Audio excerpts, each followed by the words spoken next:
Dr. Randall, the Soul Doctor, author of Soul Doctoring, Heal Yourself, Heal the Planet, shares her 40 years of experience as a cross-cultural practitioner, medical futurist, and expert in 20 different modalities of healing, along with amazing interviews with some of the leading minds in medicine and big thinkers in all walks of life. The stories of our lives are the woven energies of our soul's paths. They feed and ignite the spiritual light that nourishes the universal soul, the one mind, the cosmic consciousness where we all come together.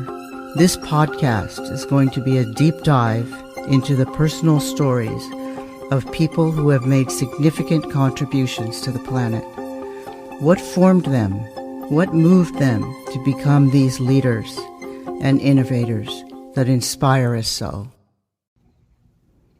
Hi, Alan. Good morning. How are you? I'm great. How are you, my dear? It's so good to see you. I mean, I usually only get to see you at Shumash Day, which we haven't had for a while because of COVID. But yeah, so I miss you. But Alan Salazar is an amazing man. He does so much. It's really going to be hard to unpack all this in one hour, but we're going to try. He's a spiritual leader and storyteller. And how I know Alan is through the Intertribal Shumash Day, which he was the spiritual leader and orchestrator of all the ceremonial parts, the sacred fire, and even told stories to children. And I was honored enough to be one of the ones that helped start Shumash Day. Yes. And Alan was there every year, longer than I was. We turned the ceremony back over to the city, but I think it's still going to go on, right, Alan? Yes. They'll have it next year, April 2022. It's a beautiful ceremony. People from all tribes come and do their dances, and there's just a lot going on between the dances and the storytelling and the ceremonies and the venues. So come and check it out. Alan has worked in so many different areas. It's almost astounding. He is, like I mentioned, a storyteller, an indigenous educator. He's an indigenous monitor and consultant, which is a great thing that he does, what that is I'll let him explain it more because of course he knows what he's talking about, but he protects the ancient sacred sites. So if people are doing construction, I'm sure he has a certain area that he works, but they call him in and make sure that the sacred items are preserved and nothing is adulterated. He's also worked as a preschool teacher. He's a juvenile institution officer. He's an author. His book is Tata the Tatatiam Towi, A Tribal Story. And he's currently working on another book. So that's exciting. How can we get that book, by the way? This is the book right here. Tata the Tatatiam Towi. And I think I have, hopefully you can see the www.sunspritehandwork.com. So SUNSPRITE handwork.com. Yes. Very nice. Beautiful cover. Order the book there. It might be the story I tell, but it's a beautiful book. Mona Lewis, my girlfriend, did all the artwork, and it's very unique in that all of the illustrations were done with natural pigments. Oh, beautiful. Ochres that Mona and I, when I was out monitoring, I collected a lot of them. So I would go down the creek beds and river beds in Tataviam territory, along the Santa Clara River, Santa Clarita Valley. And so it's very unique. Oh, that's beautiful. Beautiful. Alan's a role model, particularly for youth, and that's one of the things that inspires him the most. And he works with at-risk youth in facilities in Santa Barbara and Bakersfield, and you've been doing that for more than 20 years, haven't you? Started in the late 1970s. It's been a while. Wow. It inspires him and it inspires them. So I'm sure it's very rewarding to see them improve and get a better life from his influence. He deals with all people, though, in difficult situations on a daily basis. And it was his father, actually, that, as I understand, that inspired him to be this compassionate person that he is. And he saw his father help homeless people, all sorts of people, and he's taken up that role. He also fights for tribal issues. Honestly, we used to belong to NACRAC together, the Native American Cultural Resources, and I saw then, he belongs to, if there's a Native American group that's fighting for preservation, he's on it. And he's always been that guy, and he takes pride in who he is and his post as a respected elder in his tribe. And I'm going to let you say your native name, because how do you say that? Puchuk Yayak. Puchuk Yayak. Yayak. Fast runner. Fast runner. So you were a fast runner when you were a kid. I've already gone off for my little run this morning, did a little bit of stride work, a little bit of speed work. So at age 70, I still aspire to, once this pandemic settles down even a little bit more, my dream and goal is in my 70s and 80s to get back and run competitively, run some 100-yard, awesome. 100-meter races and some master track meets. So that's my goal. And I know you'll do it too, because you fulfill your goals. That's so amazing. I know you came to see me once, and it was about getting back in shape and you did that. You already did that. So great. So the thing I'm really interested in too, and I know you allow people to come observe this ceremony, but you still paddle the native Tamul from your tribe. Is that Shumash or Tavian? Yes, that's Shumash. There was only 2 tribes on the whole West Coast that made plank ocean canoes. So instead of making dugout canoes from large logs, we came up with the technology of getting redwood logs, which were rare, driving wedges in them and making our own boards, basically our own 2x6, 2x8s, 10 feet, 15, 20 feet long, and gluing and tying them together and make flat bottom ocean canoes like. And you're the first person to do that in modern times, right? Well, I helped build ones like these starting in 1997. So in 1997, a group of us formed the Shumash Maritime Association, and we helped build a 24-foot plank canoe. It was the first working Shumash canoe in modern times. So the brief history is the Shumash people stopped building them somewhere around the 1830s during the mission period. And there was one built in 1912 by a Shumash elder, Fernando Lombrado, one built in 1976 for the bicentennial celebration of America. It was only used one summer. And other than those 2, there's been, in 1997, there weren't any working tamals. So a group of us started building tamals, learning how to paddle in them, learning how to navigate in them. And I was in one yesterday. We had our practice. So we'll have a practice next Sunday and the following Sunday and the following Sunday. And on September 11th, we hope to make our 13th crossing from Channel Islands Harbor out to Santa Cruz Island. Where is that again? From Channel Islands Harbor, which is Oxnard, a little bit north of Ventura, and we paddle out to Santa Cruz Island, which is a 20-mile journey. We have a support boat, actually a couple support boats following us, and we make crew changes.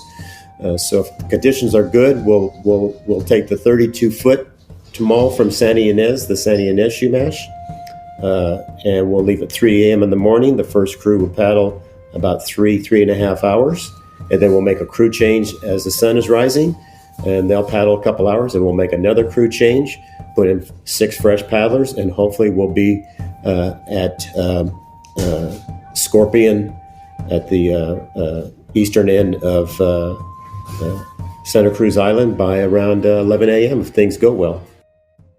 So, Alan, are you with the boat the whole time, or you get out and back in, or? Yeah, we make crew changes as needed, so it's just dependent on the conditions. In good conditions where it's not too windy and the ocean's flat, we can make it in 6 hours. Mm-hmm. If it's like that, we just make three crews. The first crew, mm-hmm. the second crew, the third crew, and then we're there. If it's a little mm-hmm. rougher, it'll take us anywhere from 8 to 10 hours, and we'll make a few more crew changes.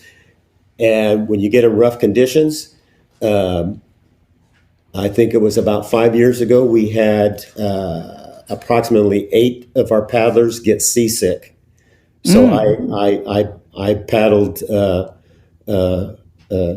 in 2 different crews, because one crew on the third crew, 2 of our paddlers, after 15 minutes of paddling, were pretty sick, and so we had to take them out. And I enjoy the paddling. I work out religiously, so I'm always one of the ones that go, I'll get back in. I'll paddle another couple hours. So sometimes I paddle 2 or 3 hours of the crossing. There's been crossings that I've paddled 5 or 6 hours. Wow. Is that a traditional trip that your ancestors made? Yes, it's something that some of our oldest village sites in all of North America are Shumash village sites on the islands. Santa Cruz. I heard that. Santa Rosa has, and I've worked as a monitor on some village sites on Santa Rosa Island that were over 12,000 years old. Yeah, I heard that. So we've been going, the Shumash people that lived along the coast in the villages, Malibu, Humalawu, Hiname, Port Wainimi, Shishalope, which is Ventura, and Santa Barbara. We've been paddling in our canoes out to the islands to visit family and friends, to trade with them. They have things in abundance that we didn't have. For example, abalone. So the abalone population on the islands used to be tremendous, and we could take our canoes from the coast, paddle out there, bring back several hundred pounds of abalone meat, or bring back several hundred pounds of abalone shells to use for all kinds of things, necklaces and fishing hooks and bowls. And as we know, abalone is beautiful, but it's also a very functional shell. It's considered sacred to your people, right? Yes, yeah. It's something. Whereas when I go to schools and do talks and lectures on my Shumash or Tataviam culture, I always say that the Shumash, the Tataviam, the Gabrielino Tongva from Los Angeles, those 3 tribes have had a business relationship for thousands of years. So we were hunters, gatherers, and business people, and we still are. And the business people is, we had those abundance of abalone shells. We made the small shells that the word Shumash comes from. So we made small ovella shells, very small, a quarter inch in diameter, and then drill a hole in the center of them. And we would trade those for many things. So you can find abalone shells that they can trace back to the islands, the Channel Islands, in desert village sites out in the Mojave Desert. In Arizona and New Mexico, they have found our shell beads. Wow. Is that so the name of those beads is Shumash? The word Shumash actually means shell bead. Shell bead money, or shell bead money makers. And it actually was a little bit longer. It was Shumash, and it was shortened to Shumash. But the word Shumash means shell bead money or shell bead money makers. Nice. Yeah. That's a good vibration to have. Yeah, it's pretty cool. So Yeah. I always say, we are hunters and gatherers. I do most of my hunting and gathering now at Trader Joe's and Vaughn's. It's much easier.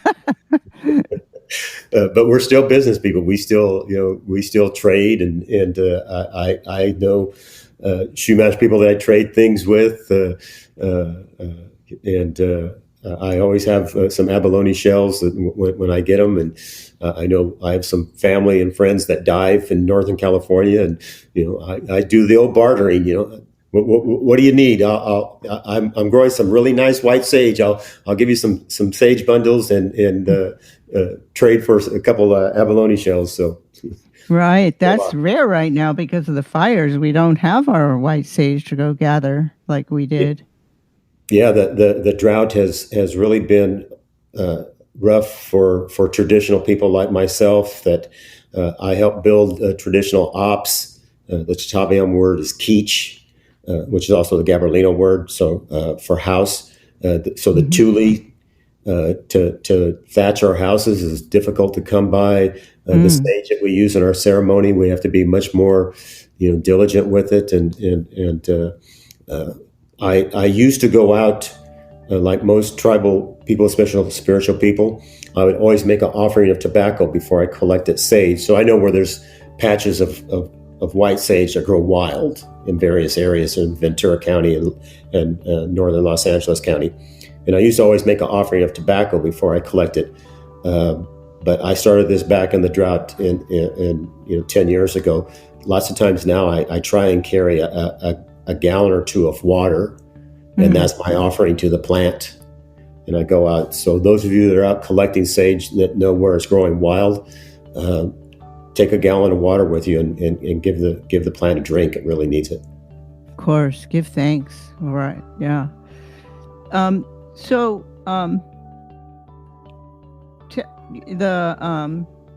know you have a sacred site. I mean, there are many sacred sites, Shumash sacred sites, but I mean, you have a place where the traditional dwellings are, and can people come there and see them, or? Yeah, there's two that I've been working with. In fact, I'm going to have a work day next Saturday at one of them, which is Rancho Cumulos. So Rancho Cumulos, I helped build the Chataviam village. And like I said, the Chataviam words for our traditional houses is keech. So I'm going to go work on our keech. And then my family's been involved with the Oak Brook Shumash Museum in Thousand Oaks. And we have a small village there. All the ops at the Shumash village were lost in the last fire 2 years ago, year and a half ago. So we've been, like I said, trying to find tule. We've thatched two of them. So we actually have a little bit more of a village site there at the Oak Brook Shumash Museum because it's bigger. They have over 300 acres of land there. So we used to have 4 houses, 4 ops, and a sweat lodge. But like I said, we lost them all in the fire. We're slowly rebuilding them. We've rebuilt 2 of the ops, and hopefully the next year or two. It's not looking good with the drought.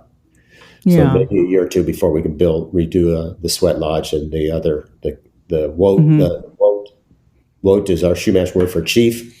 So we had 3 smaller ops, and then we had a bigger op that was the wote, the chief's op. So the kids can see the difference, that they weren't always the same size. Some were smaller and some were bigger. The bigger ones were for the larger families or people of importance, spiritual leaders and spiritual tribal leaders, their families. Which was the grounds where you performed the ceremony most recently? That was just, let me think, about 3 weekends ago. And it's a yearly event that's at Mount Pinos, which is up by Frazier Park. Mount Pinos is the highest mountain in Shumash territory. It's also the highest mountain for Chataviam and for the Yolkit people in the southern San Joaquin Valley around Bakersfield, and the Kirinumuk, which are from around the Fort Tejon, Lebec, Gorman area.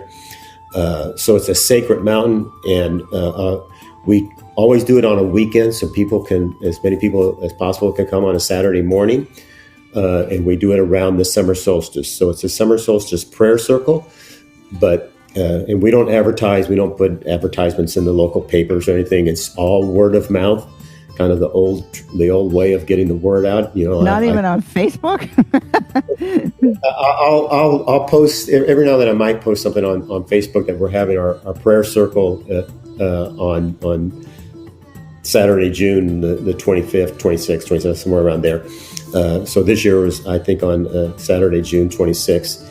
And we probably had 100 people, and it was probably 50-50. Half were tribal people, Shumash, and some of the local tribal people from Bakersfield and Santa Ynez.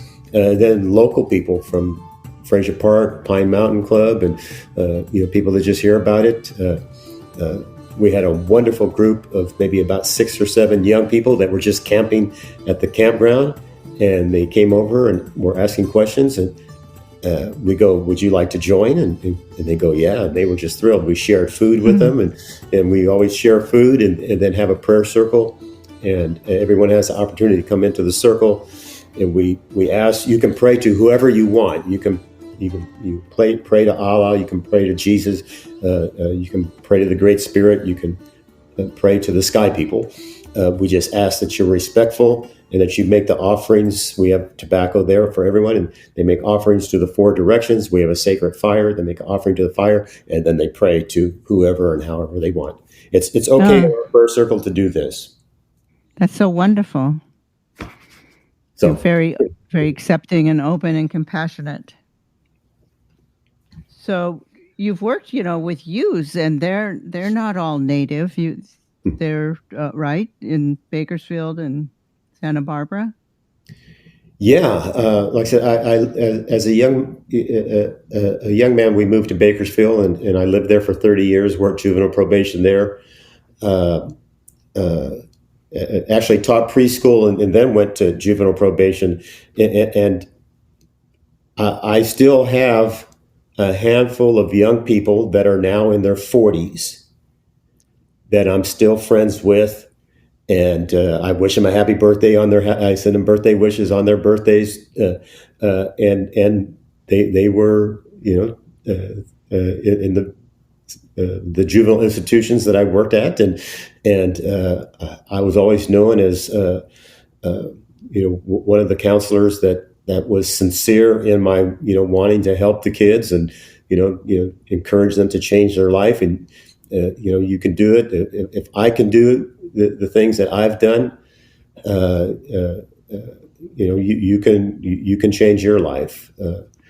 So I jokingly tell people, I went to Bakersfield Junior College, and I checked last night. It's still not in the top 100 universities of America. It's just a junior college.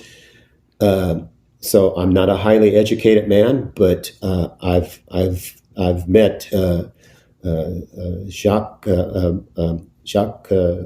Cousteau's son, and had dinner with Jean-Michel Cousteau, scientists, some of our top scientific minds in the world I've met because of my native activism. So at age 69, I wrote and published my first book. And I just tell young people, I go, there's nothing special about me. I'm average on most things, and at best a little bit above average on a few other things. I'm above average on my ability to run. I'm really fast, but I've always encouraged young people and anyone, stay focused, work hard, and good things will come. Don't give up. And it's a simple message, but I try and live it, and people go, "Yeah, look, he's 70 years old and he's still paddling in canoes." Like I said, I was at the practice yesterday, and I pull as much water as our young people. Alan, can you share with us one of your most moving success stories with a youth? I'm friends with a young lady, and she was in a program called the Kern Youth Facility, which is for the kind of first-time offenders, not serious offenders, when she was about 15, 16 years old. And like most of the kids, got out, and we never saw her again, which it's hard to, sometimes it's hard to realize when you succeed with kids, because you succeed with them when you don't see them again. So you really never don't know for sure what happens. And 20 years later, when she was a young woman now in her 30s, she saw me on Facebook and sent a friend request. And in her friend request, she goes, you were my counselor when I was in the Kern Youth Facility. And I didn't know it at the time. She had a Hispanic surname, and I thought she, identified as Mexican, Mexican American, or Hispanic. But it turns out that she actually has Native ancestry. She just never shared that with me, and now she's actively involved with her tribe, and she's mentoring and counseling young people at her tribe. I think it's Saboba, one of the desert tribes. But she's very actively involved with her tribe, and we stay in touch, and we'll visit on Facebook. So it's always nice to have a few successes like that. And there was another young man, and talk about someone that was dealt a bad hand. He came from a very rough Mexican neighborhood in Bakersfield, gang-infested type neighborhood, got in trouble, but he was born with one leg, nothing from the knee down. He was born with, I think, no fingers or no hand on one hand. And he was one of the most athletic kids we had. He didn't let his handicaps slow him down. He played softball. He played basketball. If he had a prosthetic, he could run. But there was times that his prosthetic leg it got infected. He'd still play. He'd hop. He'd play softball and hit the ball and hop down to first base. And he was a true inspiration to not only the kids, but to us as staff. And he got out. He stayed in touch with us. I've kind of haven't talked to him in a few years, but he went to Cal State Bakersfield, got a degree in psychology, and became a counselor, a youth counselor, and counsel young people. So we have a few successes like that. It was just enough to keep us going. Yeah, it's so satisfying. And I'm sure you've influenced and planted a lot of seeds. And I just have to say, you say you're not very educated, but you're very, yes. I mean, there's a couple of kinds of education, and one of them is called life. And thank you. And that creates wisdom, and you have a lot of that. So you're overly humble, but that's cool too. So Alan, you're such a profound storyteller. Do you have a short story you could tell my guests? I'll tell you, and this is the short version of Tata the Tataviam Toi.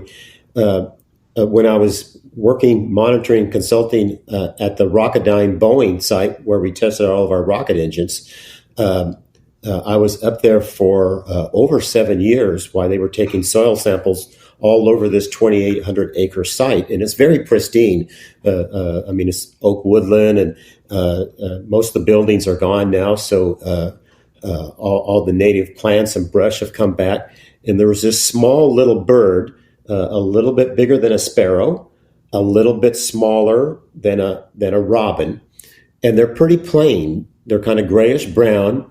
Underneath their tail feathers, they have a little bit of orange, a little bit of kind of orangish brown, maybe also a little bit of orangish brown around their beak and eyes. But mostly they're kind of gray.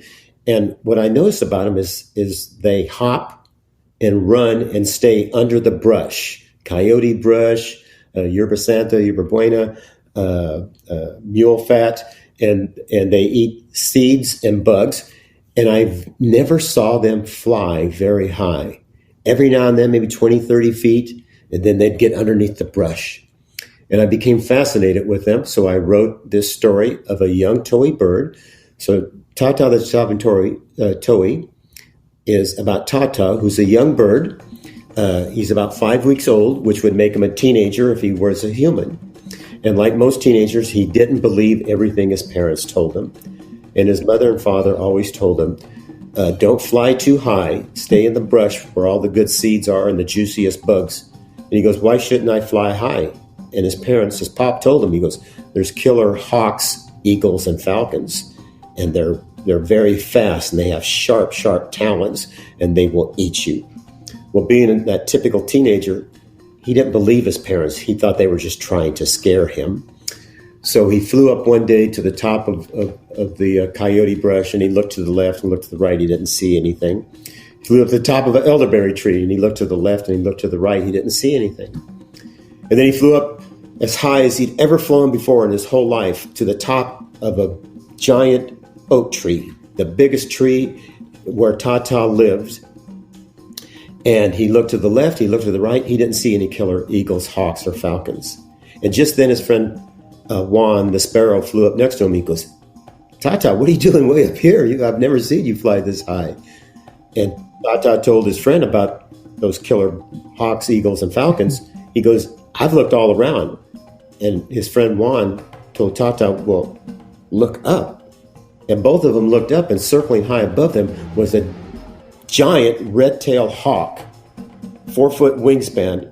And as they saw the red-tailed hawk, the hawk saw them, and he tucked his wings, and he dove down towards those birds, 60, 70, 80 miles per hour, but he wasn't after those two little birds. They hopped into the center of the oak tree to hide, and the hawk flew down and grabbed a rattlesnake and killed it with its strong, powerful talons and flew off.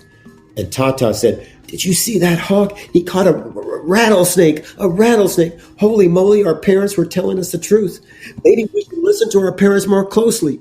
And the two little birds looked at each other, and then they started laughing and laughing and laughing because they knew they weren't going to listen to their parents any more closely. But they really did. But even a young towhee can roll his eyes. And they did listen to their parents a little bit more closely. They just acted like they didn't. The way I did when I was a teenager, possibly the way you did when you were a teenager. And it's a story, a universal story of how maybe we should listen to people that know a little bit more than we do, even though we act like we don't listen to them.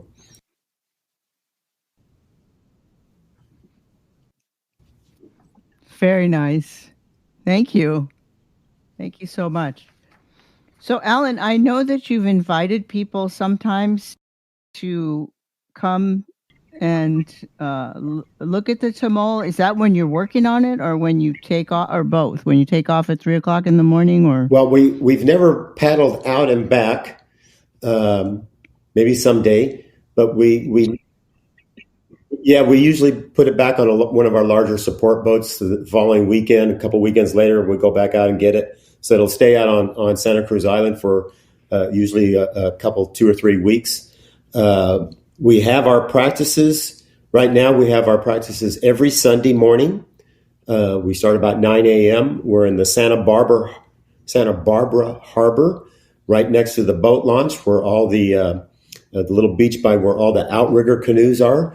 And we have our practices right there. The public's more than welcome. We have people come down and take photographs and videotape and ask us questions, and we try as much as possible to patiently answer all the questions.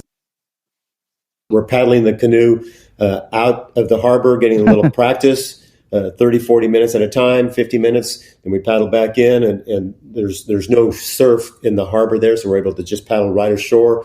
Our paddlers get out of the tamole, out of the canoe, and 6 more paddlers will get in. We'll push them off, and we kind of have practices like that Sunday. They're very informal. We put a couple pop-ups, bring our chairs down, share some food. So anyone's welcome to that. And then on September 11th this year, 2021, we will leave about 3 a.m. from the Channel Islands Harbor. And not too many people come down, but anyone can come down at 3 a.m. and watch us as we leave the harbor. It takes us a good hour, so about 2:30, we're getting ready. We're saying some prayers, and then the first crew will get in, and we'll let our support boat get out of the harbor, and then we leave, and we leave right behind. We're real easy to find, Channel Islands Harbor, in Oxnard, Port Hueneme area, and we leave right from behind the Maritime Museum. So if you Google Channel Islands Maritime Museum, that's where we're at. You can actually come by Friday afternoon on September 10th, and the Tamal will be there. We dock it right behind the Maritime Museum, and you can come and see an actual Shumash Tamal that will be paddled out to the islands the next day. So come by Friday around 3-4 o'clock in the afternoon, and we're there getting ready. Beautiful. Thank you. It's a beautiful boat too. I've seen pictures. The one that's over my shoulder. It's really gorgeous. But yeah, the one that we've taken the last 12 years is the Santa Ynez Shumash Tamal. It's 32 feet long. We put 6 paddlers in it. Our paddles are over 11 feet long. They're flat bottom, so they're very tippy. They rock back and forth. So traditionally, we would put big rocks between the paddlers. Today, what we do is we line the bottom with 2 rows of sandbags. So the whole bottom of the Tamal has a good 500 to 600 pounds of sandbags to get some of the canoe underwater, and then it's not as tippy. It just rocks back and forth a little bit. But it means that we're carrying a lot of weight. They're very heavy, over 1,000 pounds. Yes. Wow. If it wasn't for thunder and lightning, I get these into every program I do. I openly admit I'm going to get a shameless plug in for thunder and lightning. Yes. And people ask me, they go, Alan, do you have permits for those guns? Yes. That's cute. Yeah. One thing that has become very popular, and as a Native person, I tell people I became a Native activist when I was 6 years old. And this is what happened when I was 6 years old. When I was 6 years old, we were living in Hanford, California. It's where my mom is from. And my mom is Portuguese and mostly English on her dad's side. So I have a hard time convincing people, but I'm a tea drinker, and I have been a tea drinker my whole life. Get that from my little bit of British English ancestry I have. But as a young boy, we lived in Hanford, California, where my mom is from. And Hanford is a small dairy farming community. In the 50s and 60s, there was probably less than 10,000 people in Hanford, California. It was a small town. Like I said, mostly Portuguese dairy farmers. My mother and father were one of the few interracial couples in Hanford at that time. And in the summer of 1957, I was 6 years old. And me and my older brother wanted to get Mohawk haircuts because on TV, the meanest, baddest Indians we saw as young boys were on the shows Davy Crockett, the Daniel Boone show, and they were about the frontiersmen that were settling, moving from the East Coast out to the West to Kentucky, and they were fighting the Indians. The Indians were fighting the French. The Indians were fighting the English. The Indians fought everybody, and the meanest Indians on the TV show had Mohawk haircuts and carried tomahawks. And being a little boy, that's what I wanted to be like. And I tell people all the time, I got a Mohawk. My brother got a Mohawk. My dad got in the barber's chair. He got a Mohawk. Everyone in Hanford, California knew who we were before the Mohawks. But when we walked out of that barber shop on Main Street, Hanford, California, I learned right away who was staring at us because we had Mohawks and who was glaring at us. You know, there's a glare that people will give you, that they disapprove of who you are. They disapprove of the color of our skin. My dad, my color, my brother's color, we're all very brown brown people. We got that from my grandmother, where I get my Shumash and Untitled ancestry. My grandmother was even a darker brown than I am. And I learned at a very early age when people would glare at me. So I became a Native activist, I believe, at a very early age. When I was 6, 7, 8, 9 years old. It's something that I've always been highly aware of, who disapproves of me, who doesn't like me. And they don't have to come up and tell me, we don't like you. We don't like you because you're an Indian. We don't like you because you're an Indian savage. They don't have to come up and tell me that. No one ever has. But I can tell who does. And I learned that at a very early age. So one of the things that had become popular, that for the first 40 years of my life, it was a constant battle and struggle to protect sites, to protect my culture, to try and bring back some of the language. Could I be so bold as to ask you to do a prayer for us, for my guests and me? I start my prayers with Hamanat Netawan Alan Salazar, Tapu Chigoyanga Nukasin. Hello, I'm Alan Salazar. I'm from the village of Tapu. Some people say Tuapu and Chigoyanga. Tapu is the village in Simi Valley where Tapo Canyon is today. Chigoyanga is a Tataviam village where Magic Mountain is built today. And I start my prayers by acknowledging this is my homeland. So today I'm on my Ventureño Shumash homeland. And the first thing I want to acknowledge in my prayer is the Ventureño Shumash people, in whose land I'm on right now, my ancestors' land, my Shumash ancestors' land. And we've been here for over 13,000 years, and we are still here. And we are a vibrant, vast, diverse tribe and culture, and we have been for thousands of years, and we will be for thousands of more years. And I want to acknowledge all my ancestors, and I hope that all of you acknowledge the tribal people that the land you live on. And my prayers are very simple. I always pray for all of our elders. I pray for all of our young people. I pray that our young people sit down with their elders and learn the lessons. I pray for our warriors and our soldiers, that they come home safely to all of their families. I was blessed. My father was a Marine and fought in World War II, some of the worst battles in U.S. history, Saipan and Okinawa, and he came home safely to us. So I pray for all our soldiers and all of our warriors all around the world. I pray for our leaders, and not just our city, county, state, and federal leaders. I pray for all our tribal leaders and all of our family leaders. All of you out there that are listening to this, within your family, you have family leaders. You all know who they are. That aunt, the oldest aunt that you have, that's your most respected, that's saving your family history and knows who's married to who, and she knows about your grandparents, your great grandparents, and even your great great grandparents. So for your family leaders, we pray for them, and then we pray for Mother Earth and everything that she gives us. And then I started my prayer with the Taveam language that is almost lost. Hamanat Netawan Alan Salazar, Chigoyanga Nukasin. I'm from the village of Chigoyanga. And I will finish my prayer with my Shumash.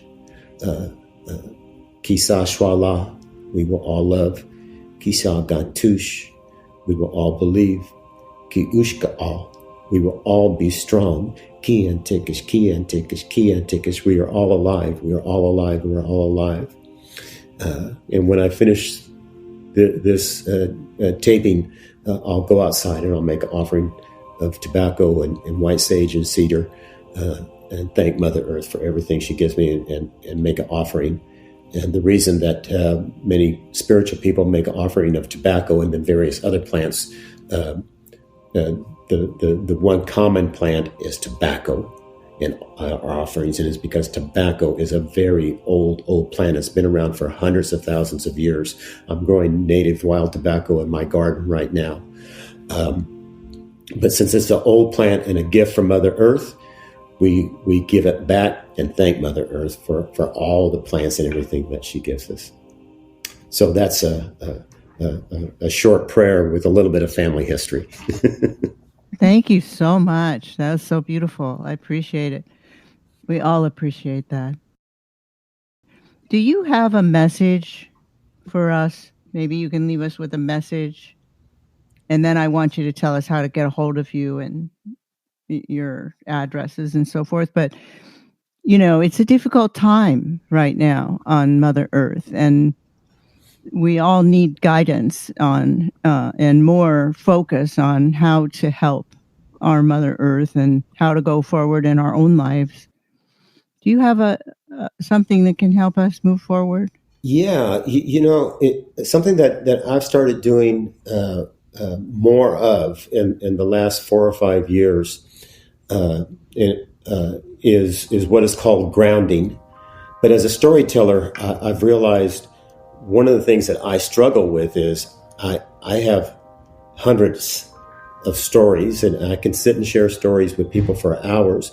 But as a storyteller, the one thing that I've realized that I personally need to work on is to stop telling stories and listen to your stories. Listen to the stories of the people that are going to watch this. And it's something that I think a lot of us struggle with. So grounding is a real simple concept. Take your shoes off, those, and I'm wearing them right now. I'm wearing New Balance, and I'm not getting any money for New Balance. I'm not plugging them. They are great shoes. But I wear running shoes all the time, and they have rubber soles. Those rubber soles of our shoes, many of the shoes that we wear today have rubber soles. Those are great insulation. They prevent us from being shocked electrically. So the current will stop when it hits the rubber. It also stops the currents from earth that come through us that we used to connect when we would go barefoot. When I was a young boy, I went barefoot all the time. We lived in the country, and I Saturdays and Sundays I was barefoot after school. I was barefoot, and I connected with the earth. Scientists have proved that there's electrical charges. There's energy that comes from the earth that comes up through our feet and comes through our whole body, helps us heal. So as I've gotten older and I have a lot of miles on these ankles and knees and I want to run some more, I take my shoes off. I'm blessed to live here in Ventura, so I go to the beach. Sometimes I go down to the park over by my house. That's about a half a mile away. And I'll take my shoes off and I'll just walk on the grass. But my advice to everyone, take your shoes off, sit underneath an oak tree, and just listen and watch. It might be a good time to take your phone and put it on silent and get ready to take a picture, because there's going to be some little towies coming by. There's going to be some bugs, some lizards. There's going to be some ravens and crows squawking at you. There might be, if it's an oak tree, there's a good chance there's going to be some woodpeckers squawking and pecking in there to get ready to hide the acorns to get them through the winter. Depending on where you're at, you're going to see all kinds of wildlife underneath an oak tree. Oak trees support more animals than any other tree. So if you're blessed to have some oak trees out in a natural area where there's some trails, and I'm guilty of this, I go hiking and all I have in my mind is, I want to finish this loop. If it's a 3-mile loop, I want to finish that 3-mile loop in under an hour. If it's a 6-mile loop, I want to try and finish that in under 2 hours. I'm just focused on hiking, and I'm power walking. I'm doing a little jogging on the flat areas. And I need to stop. We all do. And find a spot in nature where we can sit and learn from the animals, because that's what my people used to do. We'd watch the animals. We'd watch coyote. We'd watch bear. We'd watch eagle. We'd watch the small creatures. We'd watch spiders weave their webs. Spiders are very small, and the webs they weave are some of the strongest fibers known to man. This little spider, their spider web is stronger than any man-made material. Stop and think about that. How meticulous they are in the weaving of that web. So as Chief Seattle said, we didn't weave this web. We're just a strand in it. So I encourage everyone, go out there and reconnect with Mother Earth, reconnect with nature. There's a lot of teachers. And my girlfriend Mona tells me this all the time. Alan, stop saying that you just went to Bakersfield College. You've learned a lot in your life, and I have, and I've learned a lot of what I know the old way. Talking to people, talking to elders, talking to young people that are master wood carvers. I've met young people that are just great craftsmen, young men and women that weave beautiful baskets. I'm like, how do you do that? Tell me how you do it. And just sit and listen to them, sit and watch them. That's how I've educated myself. I don't have a master's. I don't have a PhD. But I've learned the old way. And all of us come from a tribal culture. Dr. Gale, you come from a tribal culture. Your people were tribal 3,000 years ago. My people were tribal 300 years ago. We all come from tribal cultures. It doesn't matter if you're from North America, South America, Asia, Europe, Africa. All of our cultures were tribal at one time. We all lived in more harmony with Mother Earth and with the animals. They deserve respect and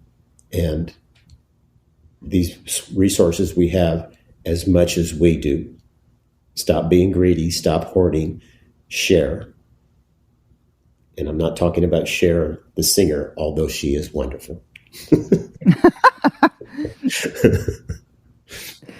Thank you, Alan. Thank you for sharing your stories. Thank you for sharing your wisdom. You're so right. We can learn so much from nature. The animals and plants and things talk to us. And if we are more aware, like you said, and really allow ourselves to be connected, we'll get the message. Yes. Yeah.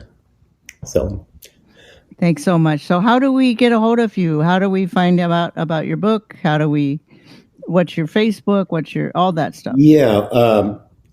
Well, what's your websites? Yeah. Alan, spelled Alan, Salazar, Salazar is, so if you go to Facebook, I'm on Facebook as Alan Salazar. I'm on Instagram as Alan, spelled the same way, Alan Salazar 1942. That's my Instagram. And then we have two websites for our book, Tata the Jataviam Toi. Go to sunspritehandwork.com. And for my website, where I post events and to find out about school programs and lectures I do at museums and libraries, if you want me to come and speak, go to don't forget that dash, native-storytelling.com, which is also my email address without the dash. So if you go to nativestorytelling@gmail.com, you can email me any questions. If you have questions about the Shumash, the Jataviam, about our canoes, about ceremonies. So if you blessings of houses and things like that. Our next summer solstice prayer circle, winter solstice, we keep a little bit more small and private. But I'll be doing winter solstice somewhere in Shumash or Jataviam land. So please, I enjoy talking and interacting with people. Questions, or if you want me to come to your school, your church, your library, your museum, please reach out to me and And don't forget our book. We're working on a creation story. And I'll close with this. There's a lot known about the Shumash. They were interviewed by many historians and many anthropologists. The Tattaviam were a very small tribe. We're trying to get our federal recognition right now. So if you Google Fernandino, Fernandeno, Tattaviam, Tattaviam, Fernandino Tattaviam Band of Mission Indians, our name will come up on our website. We're trying to get federally recognized. So we're a small tribe. We get nothing from the Bureau of Indian Affairs. If we can get federal recognition, it will turn our tribe around. So we're a tribe of people from the Santa Clarita Valley, San Fernando area, going up towards Lancaster and Palmdale. And we're all working class people just trying to struggle to pay our bills and keep our heads above water. So, but with federal recognition, we'd be able to buy some land back and have tribal housing and tribal health clinics. I mean, it would be tremendous. So any support that we can get for our Fernandino Tattaviam tribe will be deeply appreciated. Even just an email to your congressperson could make a big difference. Emailing your congressperson wherever you live, and it doesn't really matter if you live in Montana or Idaho or on the East Coast. Letting your congressperson know that the Fernandino Tattaviam, they should be federally recognized. We're still here. Yeah, I'm still here. We need the general public's help. So any help for my Fernandino. Beautiful. Great. Come on, people. That's easy to do. So let's send emails. Let's tell our congressmen to support that tribe, and they need federal recognition because they do. Yeah. They do. Thank you, Alan. Thank you so much for everything. Thank you for your wisdom, your stories, just who you are. I just love you. And I'll let you know when this is coming up, okay? Thank you very much. I love you too, Dr. Gail.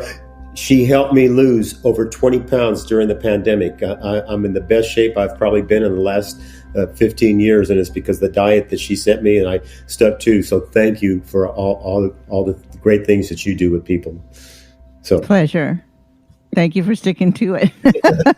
But of course you would. Okay.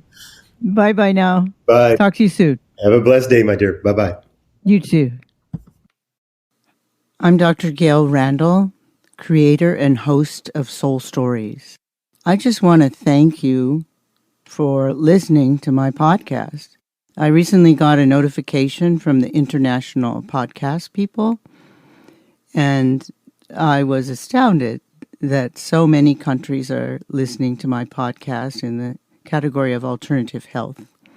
So thank you, and please continue to listen. I especially want to thank Egypt, Croatia, Japan, and Switzerland, also France and Ireland, because my numbers were quite high there.